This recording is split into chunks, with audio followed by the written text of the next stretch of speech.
Ең бірінші кезекте ошо муктаж адамдарга берип атабыз да, баягы учурда өзүнүн шарты болбой жаткандарға біз ошолорго жардам катары берип атабыз. Вот вы, молодежь, вся все время с карточками ходите, а я не могу это вас обслужить. И были какие-то принтерчики или какие-то неудобные большие, а это просто прелесть.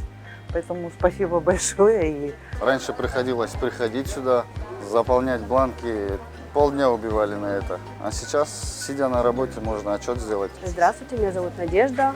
У меня свой салон цветов. Мы перешли теперь сейчас на единый налог с использованием, естественно, ККМ. Это упростит нас в плане времени, естественно, потому что в нашем бизнесе надо быть очень оперативным. Одной кнопкой ты можешь сделать 3 операции сразу. Это очень удобно.